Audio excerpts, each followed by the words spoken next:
par son épouse. Nous sommes rassemblés ce matin au nom du Père et du Fils et du Saint-Esprit. Amen.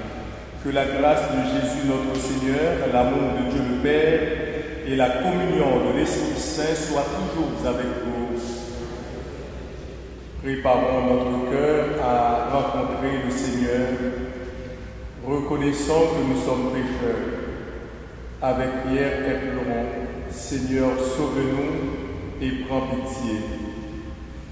Nous ne savons pas faire silence dans le tumulte de notre vie pour te reconnaître. Lorsque tu passes près de nous, Seigneur, sauve-nous et prends pitié. Nous doutons parfois de ton amour dans les difficultés, lorsque la barque de notre vie est battue par les vagues. Seigneur, sauve-nous et prends pitié. Nous oublions parfois ta présence au cœur de notre vie, lorsque se lève le vent des passions. Seigneur, sauve-nous et prends pitié. Que Jésus-Christ, notre Seigneur, qui a sauvé Pierre en le prenant par la main, nous sauve, nous aussi, des vagues de la tentation et du péché, qu'il nous pardonne nos fautes et nous conduise à la vie éternelle.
Lecture du premier livre des rois. Lorsque le prophète Élie fut arrivé à l'Orel, la montagne de Dieu, il entra dans une caverne et y passa la nuit. La parole du Seigneur lui fut adressée. Sors dans la montagne et tiens-toi devant le Seigneur, car il va passer. À l'approche du Seigneur, il y eut un ouragan, si fort et si violent qu'il fendait les montagnes et brisait les rochers. Mais le Seigneur n'était pas dans l'ouragan. Et après l'ouragan, il y eut un tremblement de terre. Mais le Seigneur n'était pas dans le tremblement de terre. Et après le tremblement de terre, un feu. Mais le Seigneur n'était pas dans ce feu. Et, après ce feu, le murmure d'une brise légère. Aussitôt qu'il l'entendit, Élie se couvrit le visage avec son manteau.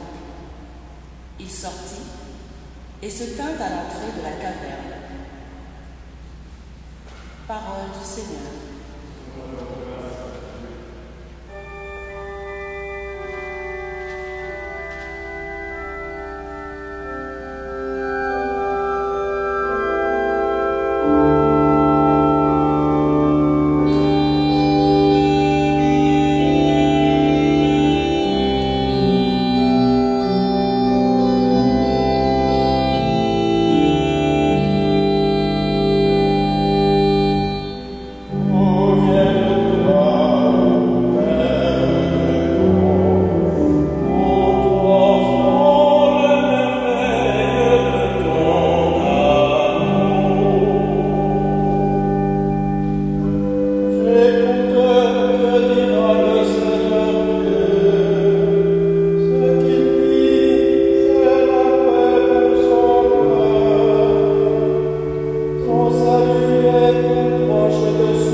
Lecture de la lettre de Saint Paul apôtre aux Romains. Frères et sœurs, c'est la vérité que je dis dans le Christ. Je ne mens pas. Ma conscience m'en rend témoignage dans l'Esprit Saint. J'ai dans le cœur une grande tristesse, une douleur incessante. Moi-même, pour les Juifs, mes frères de race, je souhaiterais être anathème, séparé du Christ. Ils sont en effet israélites.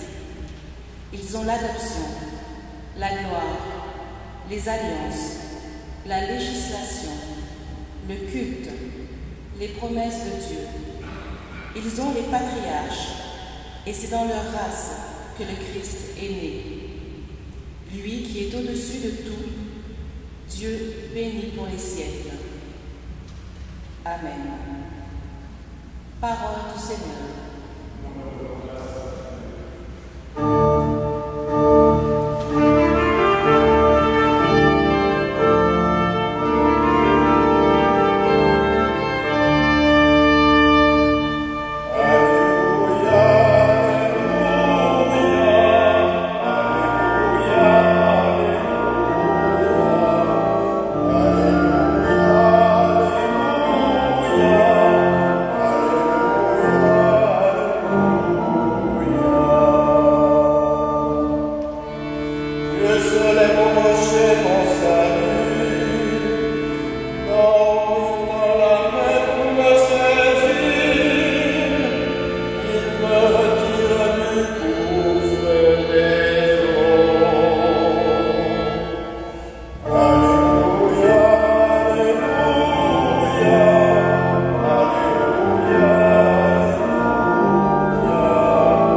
Le Seigneur soit avec vous. Évangile de Jésus-Christ selon saint Matthieu. Aussitôt après avoir nourri la foule dans le désert, Jésus obligea les disciples à monter dans la barque et à le précéder sur l'autre rive pendant qu'il renverrait les foules. Quand il les eut renvoyés, il gravit la montagne à l'écart pour prier. Le soir venu, il était là, seul. La barque était déjà à une bonne distance de la terre. Elle était battue par les vagues, car le vent était contraire. Vers la fin de la nuit, Jésus vint vers eux en marchant sur la mer. En le voyant marcher sur la mer, les disciples furent bouleversés. Ils dirent, « C'est un fantôme. » Pris de peur, ils se mirent à crier. Mais aussitôt Jésus leur parla, « Confiance, c'est moi, n'ayez plus peur. » Pierre prit alors la parole, « Seigneur, si c'est bien toi, ordonne-moi de venir vers toi sur les eaux. » Jésus lui dit, « Viens. » Pierre descendit de la barque, il marcha sur les eaux pour aller vers Jésus. Mais voyant la force du vent, il eut peur et, comme il commençait à l'enfoncer, il cria, « Seigneur, sauve-moi !» Aussitôt Jésus étendit la main, le saisit et lui dit, « Homme de peu de foi, pourquoi as-tu douté ?» Et quand ils furent montés dans la barque, le vent tomba. Alors ceux qui étaient dans la barque se prosternèrent devant lui et ils lui dirent, « Vraiment, tu es le Fils de Dieu. » Acclamons la parole de Dieu.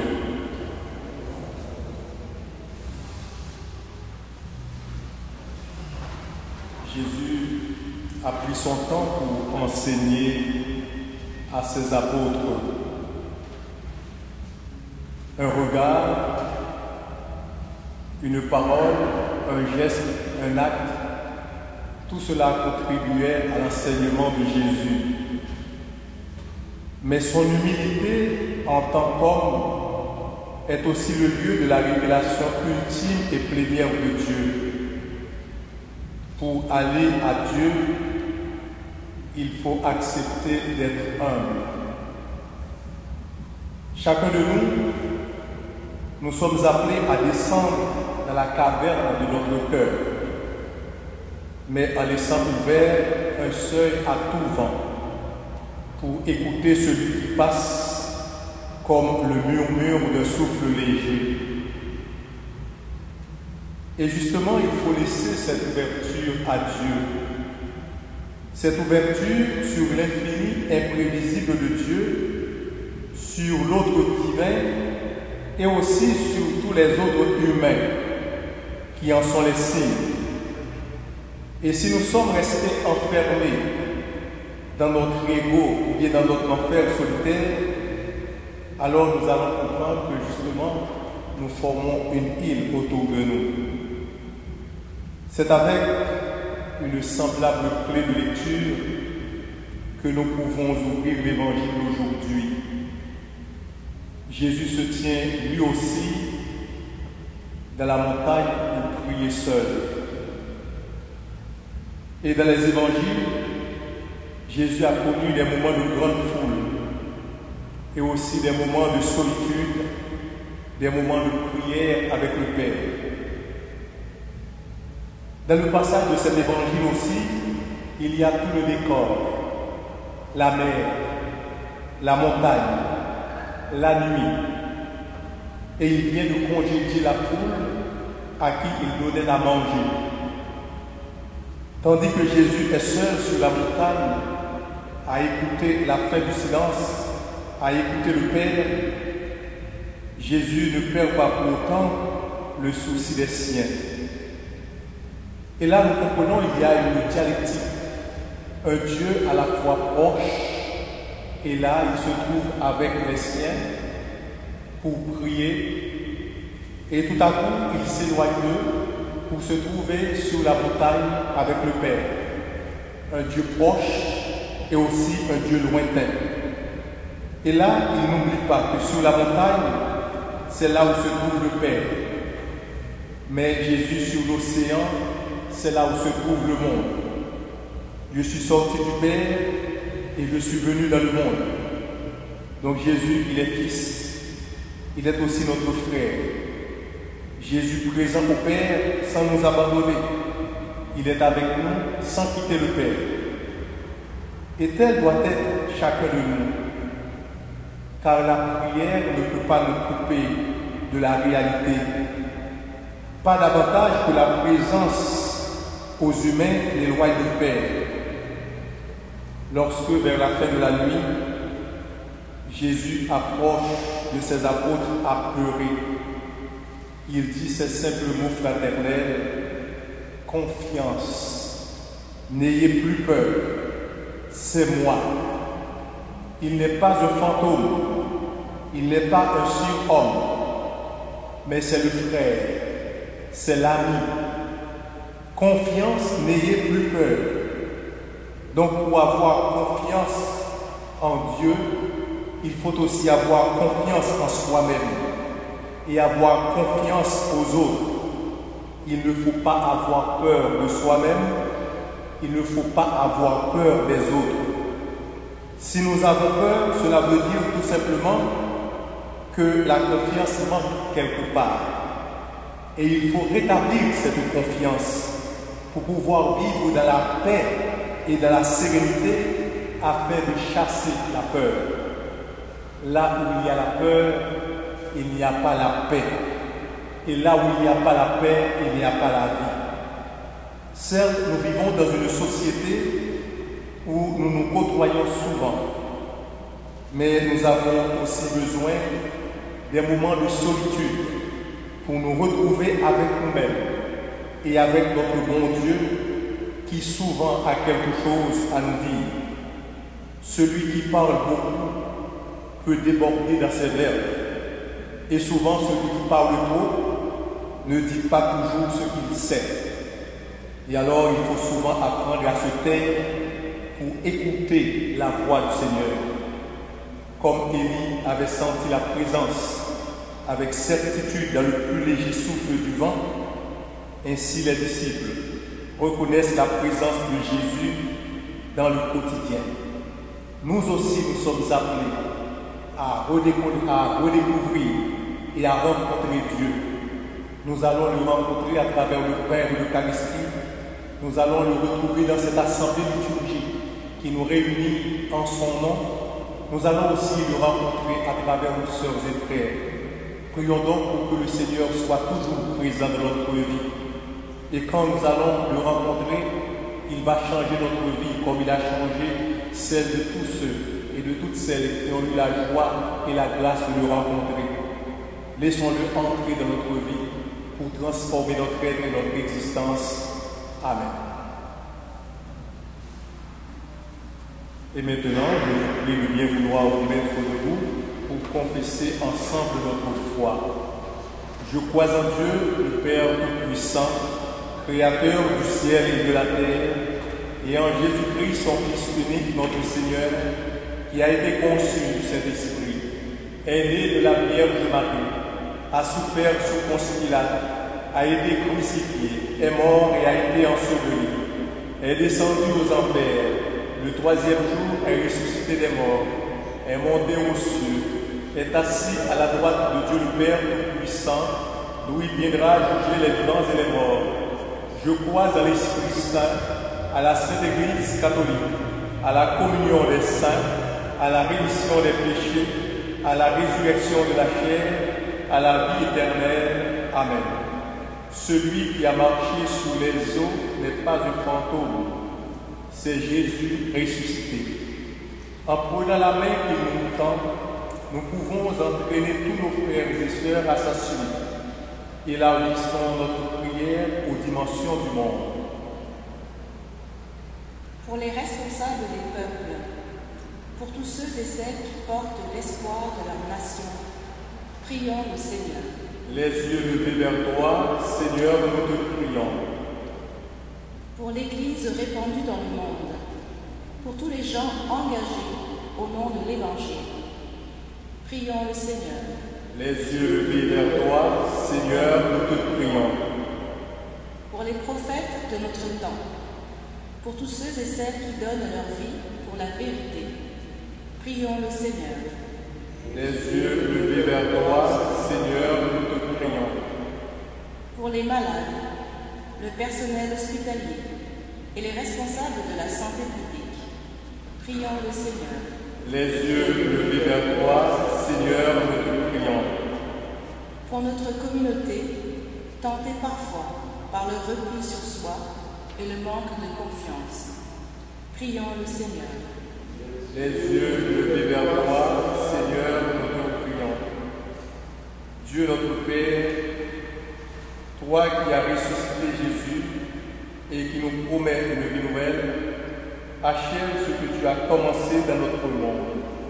Fais-nous voir ton amour et conduis-nous vers la vie qui ne finit pas. Nous te le demandons par ton Fils Jésus qui règne avec toi et l'Esprit pour les siècles des siècles.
Prions ensemble au moment d'offrir à Dieu le sacrifice de toute l'Église. Seigneur, tu as donné ces présents à ton Église pour qu'elle puisse te les offrir et tu peux en faire le sacrement de notre salut. Daigne les accueillir favorablement par Jésus-Christ, ton Fils, notre Sauveur et notre Dieu, lui qui est vivant et qui est roi, Dieu pour les siècles des siècles. Le Seigneur soit avec vous. Élevons notre cœur. Rendons grâce au Seigneur notre Dieu. Vraiment, il est juste et bon de te rendre gloire, de t'offrir notre action de grâce toujours et en tout lieu. À toi, Père très saint, Dieu éternel et tout-puissant, à toi, Créateur de tous les éléments du monde, Maître des temps et de l'histoire. C'est toi qui as formé l'homme à ton image et lui as soumis l'univers et ses merveilles. Tu lui as confié ta création pour qu'en admirant ton œuvre, il ne cesse de te rendre grâce par le Christ notre Seigneur. C'est toi que la terre et le ciel, avec les anges et les archanges, ne cessent d'acclamer en chantant. Oh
sanctifie toutes choses par ton Fils Jésus-Christ notre Seigneur, avec la puissance de l'Esprit Saint, et tu ne cesses de rassembler ton peuple, afin qu'il te présente partout dans le monde une offrande pure.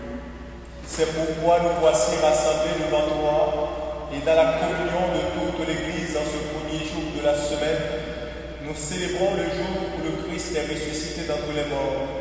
Par lui que tu as élevé à ta droite, Dieu Tout-Puissant, nous te supplions de consacrer toi-même les offrandes que nous apportons. Sanctifie-les par ton esprit pour qu'elles deviennent le corps et le sang de ton Fils Jésus-Christ, notre Sauveur, qui nous a dit de célébrer ce mystère. La nuit même où il fut livré, il prit le pain. En te rendant grâce, il le bénit, le rompit et le donna à ses disciples en disant: Prenez et mangez-en tous, ceci est mon corps livré pour vous.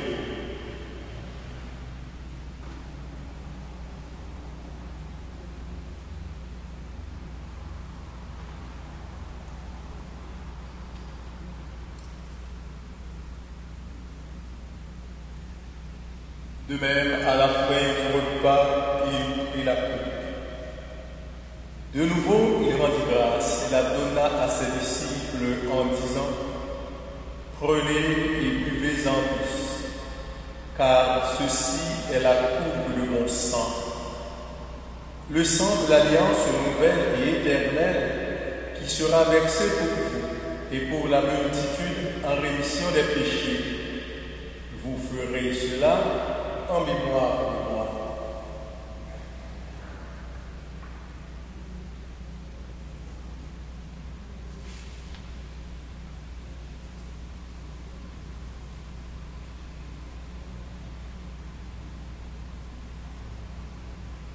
Il est grand le mystère de la foi.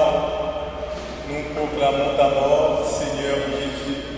Nous célébrons ta résurrection.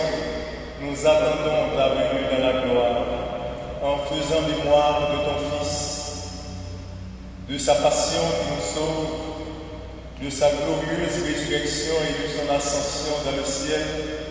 Alors que nous attendons son dernier avènement, nous présentons cette offrande vivante et sainte pour te rendre grâce. Regarde, Seigneur, le sacrifice de ton Église, et daigne y reconnaître celui de ton Fils qui nous a rétablis dans ton alliance, quand nous serons nourris de son corps et de son sang, et remplis de l'Esprit Saint. Accorde-nous d'être un seul corps et un seul esprit dans le Christ. Que l'Esprit Saint fasse de nous une éternelle offrande à ta gloire, pour que nous obtenions un jour les biens du monde à venir, auprès de la Vierge Marie, la bienheureuse Mère de Dieu, avec Saint Joseph son époux, avec les apôtres, les martyrs et tous les saints qui ne cessent d'intercéder pour nous. Et maintenant, nous te supplions, Seigneur, par le sacrifice qui nous réconcilie avec toi, étends au monde entier le salut et la paix. Affermis la foi et la charité de ton Église au long de son chemin sur la terre. Veille sur ton serviteur, le pape François, notre archevêque Christian, l'ensemble des évêques, les prêtres, les diacres et tout le peuple des rachetés. Écoute les prières de ta famille assemblée devant toi et ramène à toi, Père, très aimant, tous tes enfants dispersés. Pour Manuel, pour nos sœurs et nos frères défunts, pour les hommes et les femmes qui ont quitté ce monde et dont tu connais la droiture, nous te prions. Reçois-les dans ton royaume, où nous espérons être comblés de ta gloire, tous ensemble et pour l'éternité, par le Christ notre Seigneur, par qui tu donnes au monde toute grâce et tout bien. Par lui, avec lui et en lui, à toi, Dieu le Père Tout-Puissant, dans l'unité du Saint-Esprit, tout honneur et toute gloire pour les siècles des siècles. Comme nous l'avons appris du Sauveur et selon son commandement, nous osons dire: Notre Père qui es aux cieux, que ton nom soit sanctifié, que ton règne vienne, que ta volonté soit faite sur la terre comme au ciel. Donne-nous aujourd'hui notre pain de ce jour. Pardonne-nous nos offenses comme nous pardonnons aussi à ceux qui nous ont offensés. Et ne nous laisse pas entrer en tentation, mais délivre-nous du mal. Délivre-nous de tout mal, Seigneur, et donne la paix à notre temps. Par ta miséricorde, libère-nous du péché. Rassure-nous devant les épreuves en cette nuit, où nous espérons le bonheur que tu promets et l'avènement de Jésus-Christ, notre Sauveur.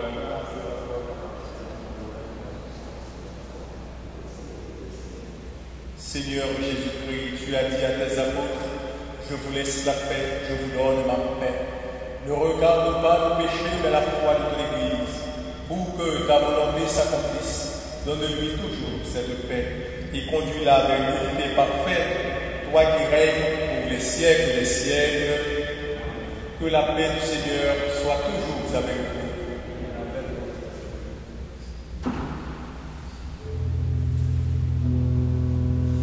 Oh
Prions.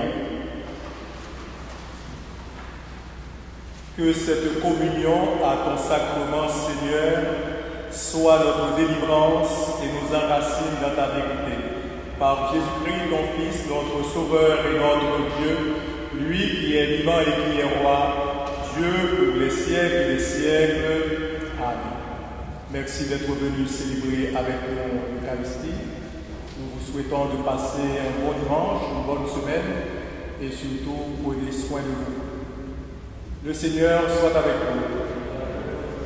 Que Dieu Tout-Puissant vous bénisse, le Père, le Fils et le Saint-Esprit. Allez dans la paix de Christ.